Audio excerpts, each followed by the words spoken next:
にちは、たびくらです。先日ですね、久しぶりに盛岡に行ってきました。盛岡に行くのは多分去年行った北のクラフトフェア以来だと思うんですけど、今回ね、とても気になるものがありまして、それを買いたくて行ってきました。車の運転自体あんまり得意ではないので、冬の遠出は基本的にしないんですけど、最近結構暖かい日が続いたので道路が乾いていて、今日なら行けると思って日帰りで八戸から盛岡に行ってきました。距離にして130-140キロぐらいあって、高速道路を使って行っても2時間から2時間半ぐらいっていう感じでしたね。で、まず最初に向かったのがミナペルホネン盛岡です。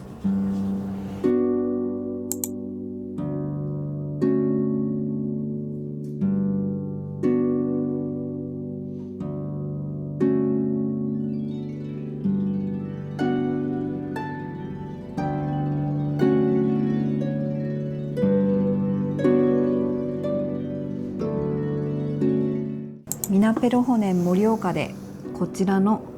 ダーニングキットを購入してきました。これどういうものかというと、野口ひかるさんっていうテキスタイルデザイナーの方がいらっしゃるんですけど、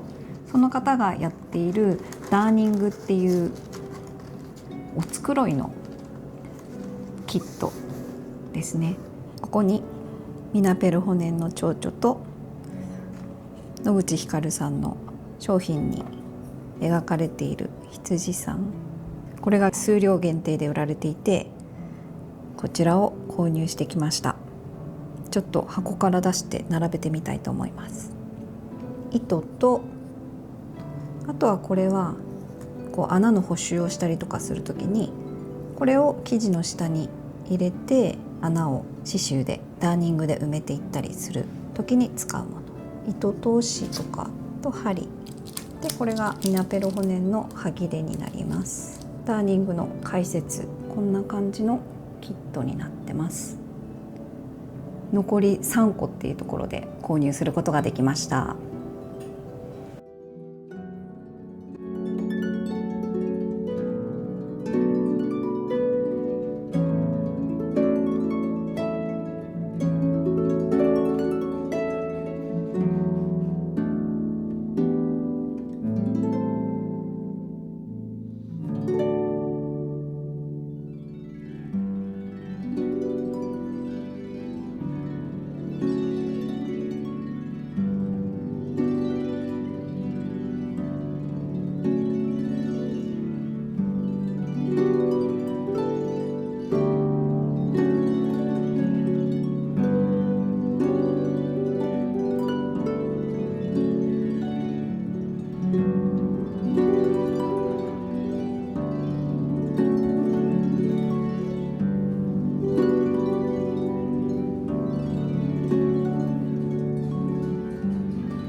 リリーっていうお店になるんですけど、ここはヴィンテージの食器とかファイヤーキングとかスヌーピーのものとかアクセサリーとかそういう雑貨がいろいろあって、割とアメリカの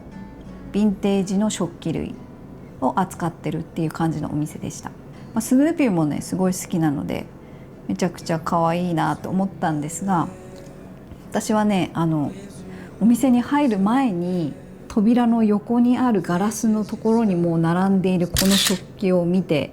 可愛いと思って、一番最初にこれを手に取って見てみたんですけど、お値段もね結構リーズナブルで1600円ぐらいだったんですよね。マグカップとかいっぱい持っていすぎて最近はもう買わないようにって思ってるんですけど、今自宅を快適に過ごせるようにいろいろ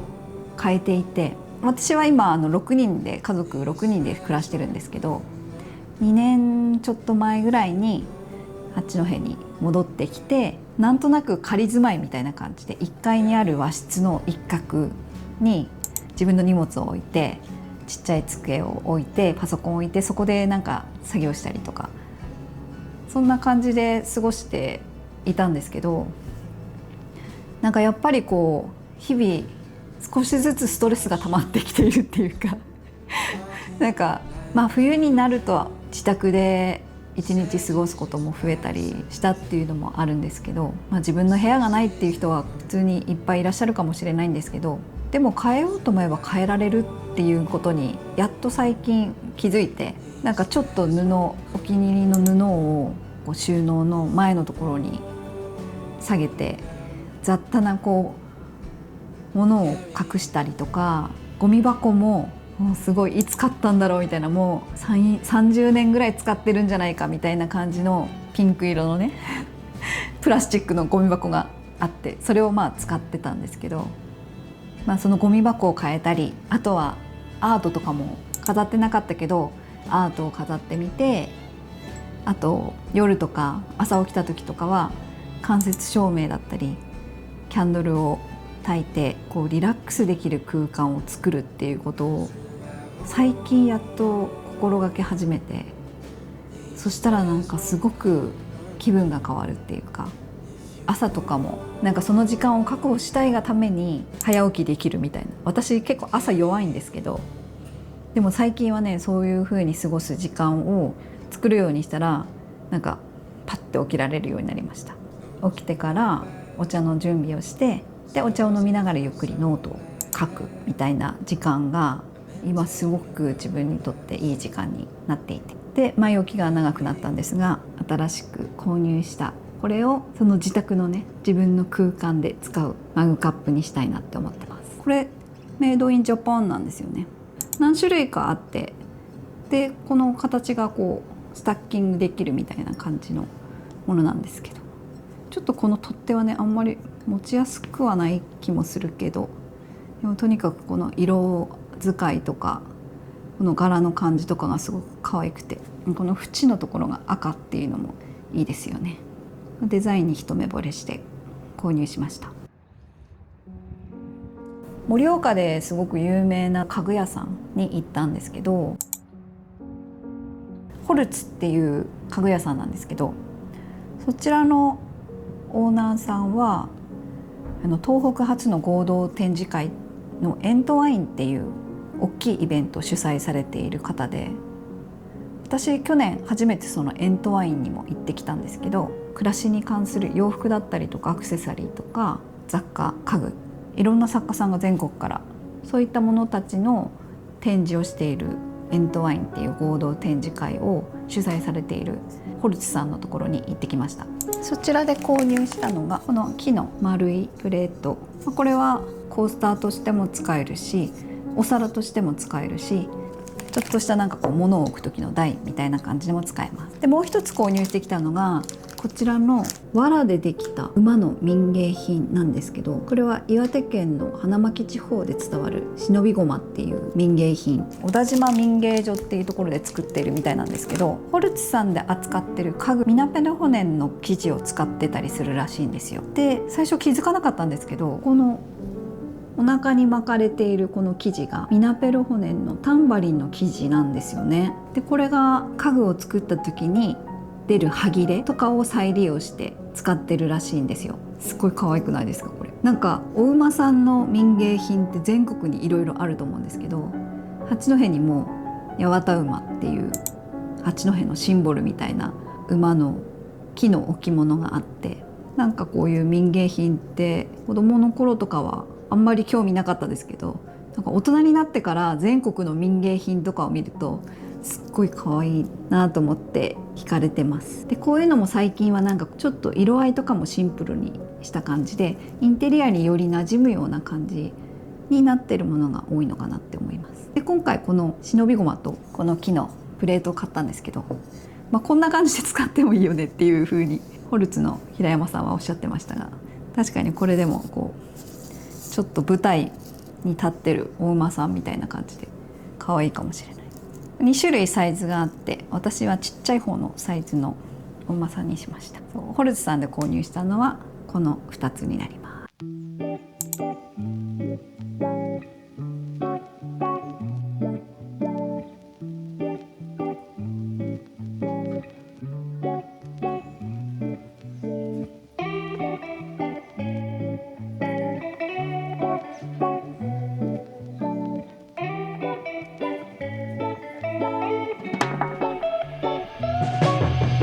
最後にご紹介したいのがこちらのひなっていう雑貨屋さんで購入したものになります。こちらでは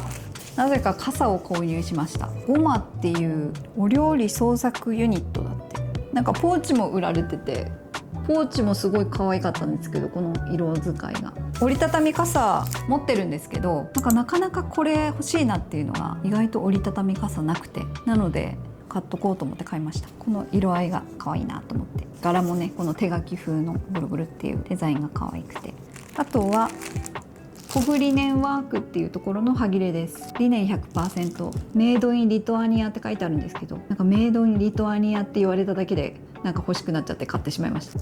こんだけたっぷり入ってて1000円ぐらいでした。こういうのデニムのリペアとかに使ったら可愛いんじゃないかな。このピンク色とか自分だと選ばないけど、端切れのセットになって入ってるのを見るとすごい可愛いですよね。こういう青とか緑の色の差し色みたいな感じで、このピンクとかちょっとだけ見せて入れると一気におしゃれ度が上がりそうな気がします。ということでこちらのコグリネンワークのリネンの端切れを買ってきました。あとはこちらのポストカードを買ってきました。これもね今おうち改造計画の中の一つとして使おうかなっていうふうに思ってます。200円ぐらいで買えるけど、こういうちょっとしたものがパッて目に入るだけで結構気分が変わるんですよね。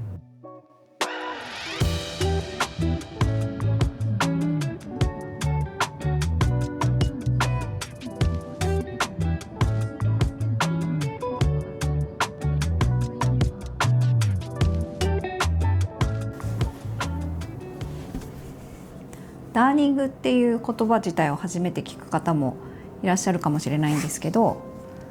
こういうお繕いのことをダーニングって言うんですよね。リペアしてお気に入りのものを長く使うみたいな感じのイメージなんですけど、私が一昨年フィンランドに行った時にフィンランドのデザインミュージアムの企画展でフィックスっていう直すっていう意味のフィックスっていう展覧会をやってたんですけど、そちらでもこの野口ひかるさんの英語版の本が紹介されてたりとか、そのダーニングの作品が美術館に展示されてたりっていうことがあったんですが、実は私も2年前まではダーニングあまりよく知らなくてやったこともなかったんですけど、きっかけがあって私もこうダーニングをちょこちょこやったりとか、先日もこの靴下をダーニングで補修しました。でこれも野口ひかるさんのダーニングで使うマッシュルーム型の道具になるんですけど、こういったものをこういうかかとが薄くなった靴下とかにこんな感じで当てて補修していくっていうものです。これはついこの間直したんですけど、こんな感じで左右で違う柄で補修したりとかして、でもちょっと色味は合わせて、この辺でちょっと明るいブルーをこのグラデーションになっているところに合わせて反対側の靴下にも入れてみたりとか、この下の方に入れてみたりっていう感じでこうしなければならないっていう正解がないので、こう遊びながら試しながらお繕いして可愛く長く使うことができるっていう、それがダーニングの魅力かなっていうふうに思います。キットの中のものはこういう形になるんですけど、少し高さが低くて安定感があるタイプのクラゲっていう名前のもの。あとはこのはぎれセット、これ1セット500円なんですけど、ミナペルホネンで使っている洋服の生地で余ったものとかのはぎれを詰め合わせたもので、店舗とかに行くと売ってるものなんですね。でこういう普段選ばないような色とかも入っているんですけど、こういうものを使ってダーニングとかをしたり、バッグの補修に使ってみたりとか、そういう感じで使っていきたいというふうに思います。このピンクのうさぎの刺繍の生地とかすごい可愛い。ミナペロ船のすぐ近くにある日めくりっていう雑貨屋さんで、こちらの金継ぎの本を購入してきました。さっき野口ひかるさんのターニングの話をしたと思うんですけど、この金継ぎも一昨年行ったフィンランドのフィックスっていう展覧会の中で紹介されてて、お気に入りのものを修理して長く使うみたいな、なんかこう大量生産大量消費の時代から本当に気に入ったものを長く使い続けるみたいな感じの価値観に結構変わってきてるのかなっていうふうに思います。ただヨーロッパはもともと古いものを受け継いだりとか修理しながら使ったりとか、なんか捨ててあるものを拾ってきて使ってますみたいな、そういう文化が結構ありますよね。だからこそこういう金継ぎとかを長く使うみたいな、そういう文化がフィンランドとかでも受け入れられてるのかなっていうふうに思います。これはフィンランドの本屋さんで購入したんですけど、日本人の籾山さんっていう方がそのフィックスっていう展覧会の中で作品を展示されていて、この方はスウェーデンに住まれてる方みたいなんですけど、こういう感じでね、こう日本の藍染めの古い生地とかがこう刺し子で一枚の生地にされてたりとかっていう、改めて海外の目線で再編集されたものを見ると、美しいなっていう風になんか思わされますよね。こんな感じのとかデニムとかもこんな風にアップサイクルっていうか、よりいいものに進化させていくみたいな感じのところですごく注目されてるのかなっていうふうに思います。この刺し子もそうだし、さっきのダーニングもそうだし、そんな感じでこう今あるお気に入りのものを自分の手を加えることでより素敵に進化させて長く使っていくっていう、そういうのなんかいいですよね。ダーニングとかこういう刺し子とかやったらより長く使えそうな気がしますね。それでいくとこんな本もあって、これは愛しのボロっていう本なんですけど、直し生かし使いつなぐっていう、これは私去年買った本なんですけど、なんか自分の意識がこういうことに興味が向いてるのかなっていう気がしますね。もともと古いものがすごい好きなので、なんか長く受け継いだり引き継がれていくものに囲まれてるとなんか安心感があるっていうか、新品のピカピカした綺麗なものも好きなんですけど、大体にして物が好きっていう感じなんですけど、年月を感じるものが多分好きなんですよね。はい、ということで最後までご視聴くださりありがとうございました。また次回の動画でお会いしましょう。旅倉でした。